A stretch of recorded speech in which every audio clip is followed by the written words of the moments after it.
There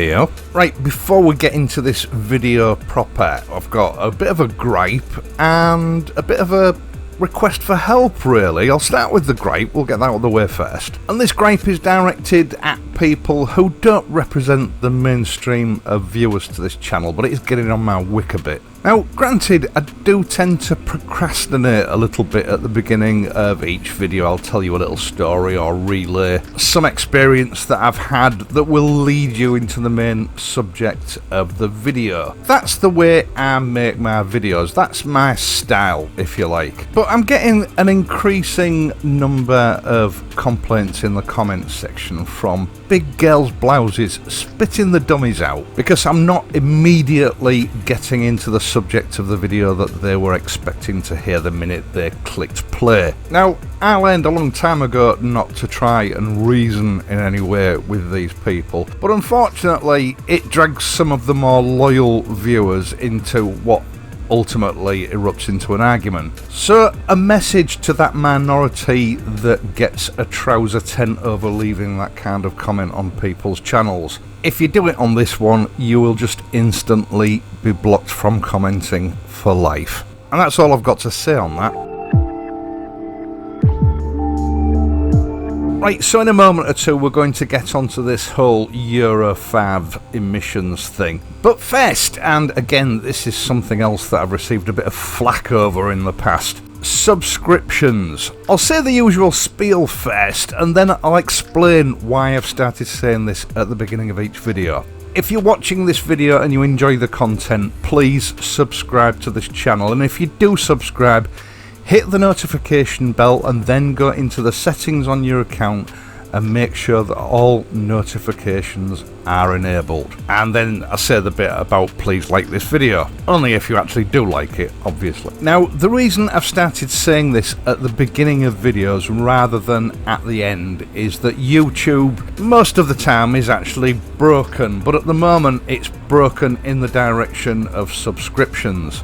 I'm not the only one that's encountered this problem. There's a couple of big channels that I occasionally watch who've also had their views decimated by this issue on YouTube. Now, I hasten to add, I don't think for a moment that it's intentional on YouTube's part, but YouTube is just a huge cluster of software which is scattered all over the world. And like all software, it needs to be maintained and updated. And just as you've probably discovered in the past when you've had to do some sort of reset on your phone or your computer, what happens is some of your settings go back to the default settings, and depending on the type of update that YouTube has done, those default settings sometimes affect what notifications you receive. And what I've discovered, as have other channels, is they're getting fewer views through notifications. The YouTube algorithm picks up on this and thinks your video isn't as popular as they normally are, and so it offers it up to fewer viewers on the YouTube platform, which results in fewer views, and it's a sort of ever decreasing circle.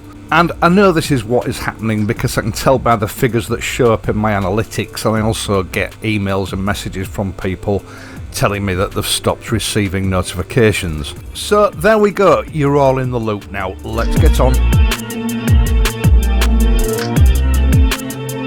Right, Euro 5 emissions is on the horizon. I'm not entirely sure what the exact date is where it's sort of compulsory, and I know that some Euro 5 compliant vehicles and bikes are already sort of hitting the market. But I get regular questions and queries from people who are about to buy a motorcycle, and they're asking me if they should wait for the Euro 5 to come out or whether they should just get a Euro 4. And I usually sort of gain the impression that this is because they think that in some way the Euro 5 bikes are going to be better. The short answer to this is no. It's going to be a worse motorcycle than the previous iteration. It's not going to be a better motorcycle from a rider's perspective. And what is more worrying for modern classic owners, this new Euro 5's emission regulations is without a doubt going to affect your ability to customise your motorcycle, and I'll get onto that before the end of this video. But first, let's just clear up what the Euro emissions regulations are. This all basically centres around global warming. As you know, the time is coming where all motor vehicles have to be zero emissions, and the bureaucrats and politicians believe that the way to achieve that is through electric vehicles, which is something we've all got to look forward to in the future. Even though there is a concern at the moment that building electric vehicles is going to be more harmful to the environment than using petrol vehicles. But as you know, politicians and bureaucrats don't let little details like that affect their decision. Besides which, it means they're going to be able to levy enormous taxes on our electricity supplies for charging our vehicles up, so it's a win-win situation for them. Now, some years ago, these people decided that between then and the advent of electric vehicles, they were going to gradually tighten up on the emissions that vehicles produce while we're driving them around. And they had to do it gradually because the technology required to reach their final goals needed to catch up, so they needed to introduce these emissions regulations bit by bit over the years to allow manufacturers to be able to do it in a cost-effective manner. Now, by and large, different countries around the world have their own set of rules, goals, and emissions regulations. But the European Union's regulations were a little bit stricter than most. So rather than making different versions of regulation compliant vehicles to suit different countries, the manufacturers settled on making the vehicles compliant to the Euro regulations. That way they were able to sell them legitimately in just about every country, although there are one or two exceptions. I think Brazil's one of them, and almost certainly the state of California in the States. So rightly or wrongly, the EU emissions regulations have been forced onto most of the world, although I have to confess it does seem to me to be a little bit ironic because one of the main proponents for this, Germany, as you'll be aware, caused a huge scandal a few years ago because a certain motor car manufacturer that's always been very vocal about its superior German technology wasn't able to actually achieve these regulations, so they just lied about the emissions specifications of the cars, well, basically to the entire world. Now, obviously, these emission regulations started off at Euro 1 and they've incrementally increased until we're now at Euro 5. And with each of those iterations of the Euro regulations, the engine is strangled just a little bit more in order to make it produce less harmful emission. Now, performance-wise, this is an exercise in diminishing returns. Over the years, manufacturers have had to resort to lean burn engines which run extremely hot, which is necessary to burn the fuel more completely so that it releases less hydrocarbons, and this in turn has led from basic motorcycles having to be water cooled, not to increase performance but basically just to stop the engine from melting while you're going to the shop. Electronic fuel injection, ECUs and O2 sensors were all introduced in order to cater for emissions regulations because there was no way of meeting emissions regulations with a normal carbureted bike. Same scenario with catalytic converters. And with each iterations of the emissions regs, of course, it's the customer, the person that buys the bike,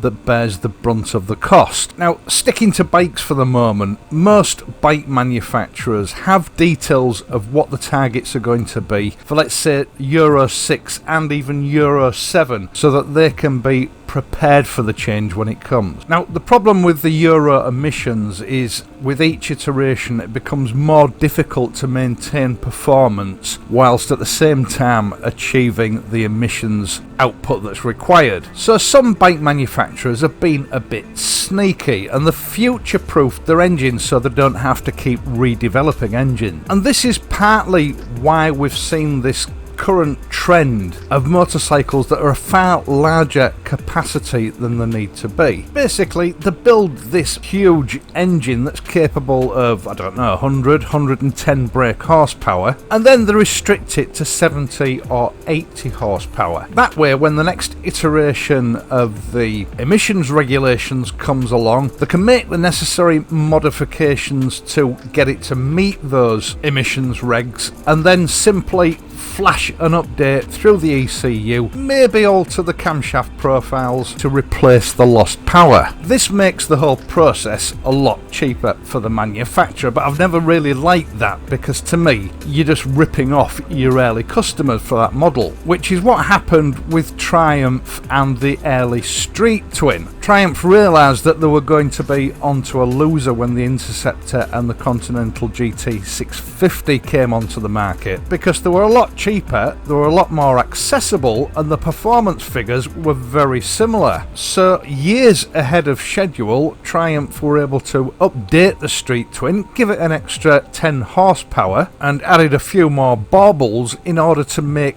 the price difference more realistic between the two bikes, which upset a lot of Street Twin owners because the value of their bikes went through the floor overnight. Now, the main problem with the Euro 5 emissions regulations, and to me this is a worrying one, is the introduction of some anti-tamper software in the ECU. Now, I received some information this week from a custom parts manufacturer that just specialises in exhaust systems. It's a well-known brand, but I won't mention any names. Now, it's impossible to say at the moment what the full extent of this anti-tamper software is going to be for new bike owners, but it's been established that some modifications to an exhaust system on a new Euro 5 bike automatically activates the limp mode. Now, I should point out that it's early days and it might just be an idiosyncrasy of the particular make and model that's been tested, although the indications are that this will be a feature of Euro 5 compliant bikes.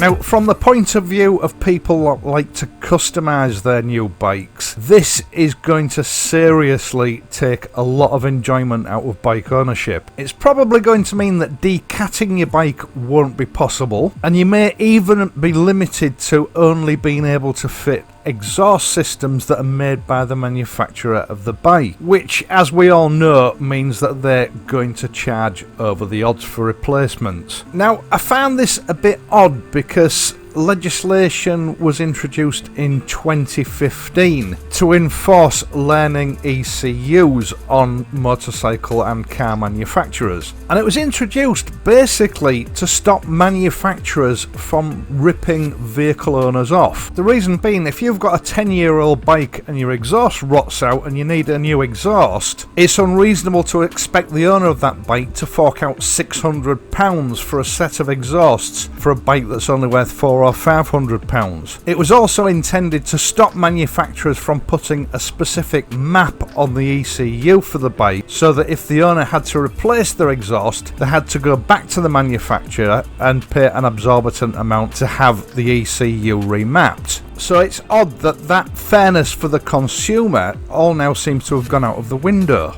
Now, whether this is also going to affect the intake system so that you're limited as to what air filters you can use or not, I don't know at the moment. And there's also a question as to whether this is going to affect auxiliary lighting. You know, if you want to change your indicators or you want to change your tail light and headlamp. Is the anti-tamper software going to stop you from being able to do that? Now, there's a huge part of me hoping that this information is incorrect, but deep down inside, I do trust the information that I've been given in that this is the case, this is what's happening. Now, the full extent of this, I suppose, is probably going to play out over the next year or so. But personally, I think this is a step too far. Within reason, you should be able to do what you want to do with your own property. Now, at the risk of taking some flack for this comment, I no longer live in the European Union, and I'll be honest, I object